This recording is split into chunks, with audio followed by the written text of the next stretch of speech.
Hey guys, welcome to our channel. So me time అయితే waste చేయను. ఇదైతే off campus drive. So మీలో చాలా మందికి తెలిసి ఉంటుంది, ఆఫ్ క్యాంపస్ డ్రైవ్ అనేది ఫ్రెషర్స్ని ప్రిఫర్ చేస్తారు, అంటే ఓల్డ్ పాస్డ్ అవుట్స్ని కాదు.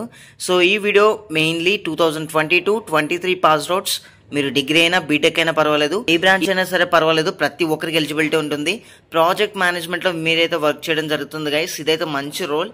మనకి బెంగళూరు లొకేషన్ ఉంది, బెంగళూరుతో పాటు గురుగాన్ లొకేషన్ కూడా ఉంది. మీకు నచ్చిన లొకేషన్ అయితే మీరు ఆప్షన్ చేసుకోవచ్చు. సో మనకి ఇందులో లీగల్ టీమ్తో మీరైతే వర్క్ చేయడం జరుగుతుంది, గ్రాడ్యుయేట్ అప్రెంటిస్. సో మీకు బేసిక్ స్కిల్స్ ఉంటే చాలు అండ్ ఇంట్రెస్ట్ ఉంటే చాలు, ట్రైనింగ్ వాళ్ళే ప్రొవైడ్ చేయడం జరుగుతుంది. సో మీరు ఇందులో చూసుకుంటే commercial contracts to cyber security, IP, ethical practices, legal teams at Dell Technologies, legal యాక్టివిటీస్లో మీరైతే వర్క్ చేయడం జరుగుతుంది. సో మీరు ఇక్కడ చూడొచ్చు, గ్రాడ్యుయేట్ అప్రెంటిస్ డెసిగ్నేషన్ అయితే ఇవ్వడం జరుగుతుంది. అండ్ లీగల్ కౌన్సిల్ టీమ్తో మీరు వర్క్ చేస్తారు క్లోజ్గా. And project management related activities అన్ని కూడా మీరు టేకప్ చేయడం జరుగుతుంది. సో దీంట్లో మనకి రెగ్యులర్గా ఉండే డిపార్ట్మెంటల్ టాస్క్స్ అండ్ యాక్టివిటీస్ని కోఆర్డినేట్ చేయడం, అలాగే రొటీన్ కరస్పాండెన్స్, ఏమైనా మనకి క్లయింట్స్ నుంచి కానీ మీటింగ్స్ కానీ వస్తే వాటిని ఈమెయిల్స్ ద్వారా కానీ కాల్స్ ద్వారా కానీ రెస్పాండ్ అవ్వాలి. అదే కాకుండా అడ్మినిస్ట్రేటివ్ వర్క్ ఉంటుంది, డేటా ఎంట్రీ, ఫిల్లింగ్, సార్టింగ్. వీటితో పాటు మనకి మీటింగ్స్ని షెడ్యూల్ చేయడం, ప్రజెంటేషన్స్ ఇవ్వడం, ఇటువంటిది ఉంటుంది. సో దీనికి ఫ్లూయెంట్ ఇంగ్లీష్ అవసరమా అని మీలో కొంతమందికి డౌట్ రావచ్చు. సో మినిమం మనకి మంచి కమ్యూనికేషన్ ఉంటే సరిపోతుందండి. ఇదేం బీపీఓ రోల్ కాదు. సో ఇది ఐటీ సైడ్ కాబట్టి మీకు కమ్యూనికేషన్ మంచిగా ఉంటే సరిపోతుంది. మినిమం మనం ఏం కన్వే చేయాలనుకుంటే అది ప్రాపర్గా కన్వే చేయగలిగేలా ఉంటే సరిపోతుంది. సో దీంట్లో మనం చూసుకుంటే బ్యాచిలర్స్ డిగ్రీ అడిగారండి. మీరు ఏ డిగ్రీ అయినా సరే పర్వాలేదు, 22-23 పాస్ అవుట్స్ మాత్రమే ఛాన్స్ ఉంది. ఎందుకంటే ఇది ఆఫ్ క్యాంపస్ డ్రైవ్ కాబట్టి. ప్రీవియస్ వర్క్ ఎక్స్పీరియన్స్ అయితే లేదా అప్రెంటిస్షిప్ ఎక్స్పీరియన్స్ కానీ కన్సిడర్ చేయరండి. ఎవరైనా ఇంటర్న్షిప్ చేస్తుంటే అది కన్సిడర్ చేస్తారు.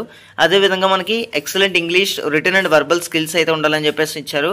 అంతేకాకుండా ఎక్సలెంట్ నాలెడ్జ్, మనకి మైక్రోసాఫ్ట్ అప్లికేషన్స్ మీద నాలెడ్జ్ అయితే ఉండాలి. అది మైక్రోసాఫ్ట్ ఆఫీస్, ఎక్సెల్ అవ్వచ్చు, పవర్ పాయింట్ అవ్వచ్చు, అవుట్లుక్, క్యాలెండర్స్ ఎట్సెట్రా. అండ్ మనకు చూసుకుంటే మనకి ప్రాజెక్ట్ మేనేజ్మెంట్ లో మనం క్లోజ్ గా వర్క్ చేయడం జరుగుతుంది కాబట్టి బేసిక్ ప్రాజెక్ట్ మేనేజ్మెంట్ లో మనకి ఇంట్రెస్ట్ అయితే ఉండాలండి. డిజైరబుల్ రిక్వైర్మెంట్స్ చూసుకుంటే లోకల్ లాంగ్వేజ్ వచ్చి ఉంటే బెటర్ అని చెప్పేసి అని ఇవ్వడం జరిగింది. సో స్టిల్ మీరు ఇంగ్లీష్ బాగా మాట్లాడితే నో ప్రాబ్లం, మీరు అయితే అప్లై చేసుకోవచ్చండి.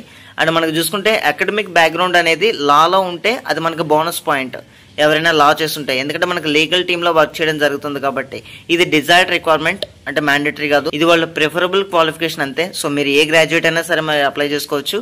మనకి పైన ఇవ్వడం జరిగింది ఎనీ గ్రాడ్యుయేట్ అని చెప్పేసి. సో ఎవరైతే ఇంట్రెస్టెడ్ క్యాండిడేట్స్ ఉన్నారో ఈ May 31 లోపు అప్లై చేయండి. ఎందుకంటే అప్లికేషన్ క్లోజింగ్ డేట్ అనేది May 31. సో ఎవరైతే ఇంట్రెస్టెడ్ క్యాండిడేట్స్ ఉన్నారో ప్రతి ఒక్కరు కూడా అప్లై చేయండి. మనకి ఇందులో హైబ్రిడ్ వర్క్ కల్చర్ ఉండే ఛాన్స్ ఉంది. సో మనకి వీక్లీ ట్వైస్ కానీ థ్రైస్ కానీ ఆఫీస్ ఉంటుంది. రిమైనింగ్ అక్కడ మనం పీజీ నుంచి అయితే చేసుకోవచ్చు.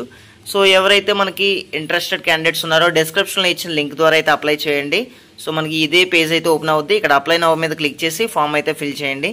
అండ్ ప్రతి ఒక్కరికి కూడా ఆల్ ది బెస్ట్. మరిన్ని లేటెస్ట్ ఆఫ్ క్యాంపస్ డ్రైవ్స్ కోసం please subscribe. And thank you guys, thanks for watching this video.